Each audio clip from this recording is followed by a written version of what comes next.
Welcome back now. Reaction from the other side of the aisle. I want to bring in Republican Congressman from Texas, John Ratcliffe. He sits on the House Judiciary Committee as well as the House Homeland Security Committee, where he chairs the subcommittee on cybersecurity. He's also a former federal prosecutor. Congressman, it's always a pleasure. Thanks for joining us this morning. You bet. Good morning, Maria. First up, you just heard Congresswoman Debbie Dingell. Your reaction to the special counsel, in a very rare move, coming out and refuting that BuzzFeed report, which was all in the headlines, top headlines, and on all the news last week, that the president had directed Michael Cohen, his former lawyer, to lie for him to Congress.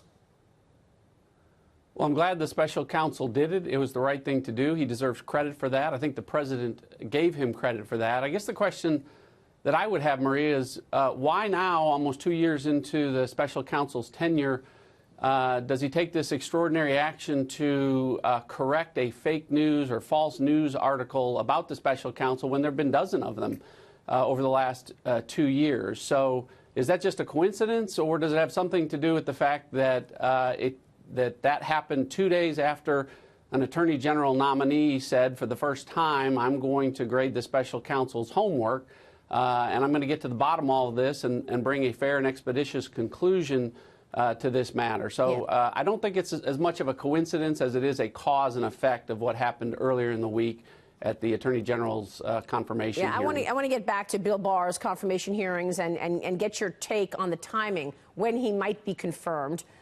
First week in February, I think, is what we talked about. But let me get your take on this, because you never bought into that story that BuzzFeed reported, right? You never believed that the president asked Michael Cohen to lie. No. Listen, if there was a conspiracy with the President of the United States to lie to Congress, that's the first thing Michael Cohen would have led with months ago, and it's the first thing the special counsel would have included.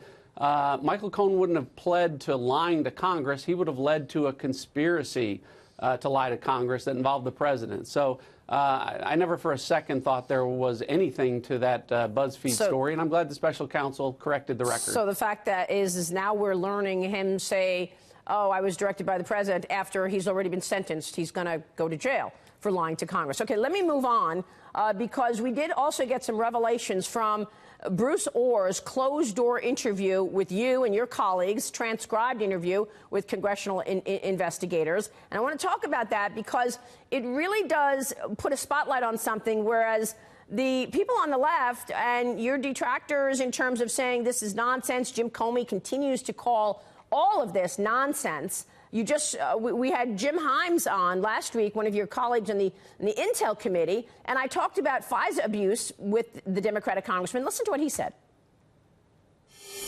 We know that there was real FISA abuse, where the FBI did not tell the FISA judge who paid for the dossier that it was a political document, etc. Are you going to pursue that? Are you going to seek the truth there? Maria, that's not accurate, and I've looked at every single one of the FISA affidavits that the Justice Department in any way misled the judge. I understand that that's a Republican talking point, but that's... Congressman, your reaction? Well, my reaction is that Jim Himes probably wishes he'd waited a week to come on your show, because, as you said, Maria, Bruce Orr, parts of his testimony became publicly available this week.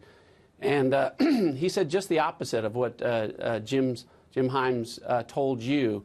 Bruce Orr raised his right hand and, under penalty of perjury, said what the FBI and the Department of Justice knew and when they knew it about Christopher Steele and the Steele dossier. And again, it was the opposite of what Jim Himes said last week. And it was the opposite of what Adam Schiff put in a memo that he released to the American public last year on that subject. But then again, those of us on Capitol Hill know that when Adam Schiff and the Truth have always had a very strained relationship and haven't always gotten along very well. Well, you know, Adam Schiff was out talking about, you know, him seeking the truth in other areas, but nothing about this. Let's go through these transcripts, because you say to Bruce Orr, okay, so again, so the record is clear. What the Department of Justice and the FBI were aware of prior to the first FISA application was your relationship with Christopher Steele and Glenn Simpson, your wife's relationship with Christopher Steele and Glenn Simpson, Mr. Steele's bias against Donald Trump, Mr. Simpson's bias against Donald Trump, your wife's compensation for work, Glenn Simpson and Fusion GPS correct? And then he answers you. So his lawyer gets involved and says, "Can I have a second?" Then Mr. Orr, Bruce Orr, answers you and says, "Right."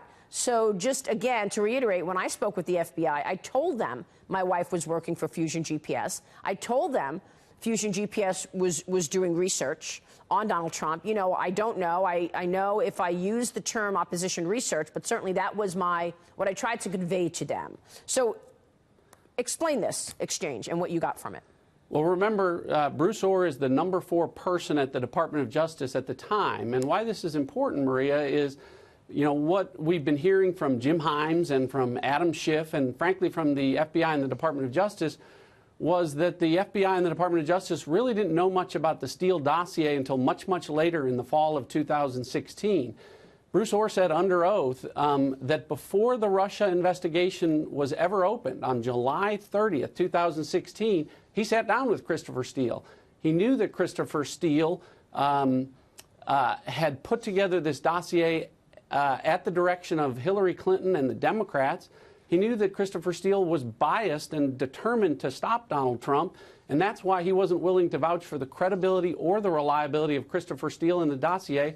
And we know that he told that to the number 2 person at the FBI, Andy McCabe, then Lisa Page, then Peter Strzok, then Andrew Weissman, most of whom ended up on Bob Mueller's special counsel team. So again, all of this flies in the face, most importantly, of what was submitted to the FISA court months later. None of this was revealed. Yeah. None of this was disclosed.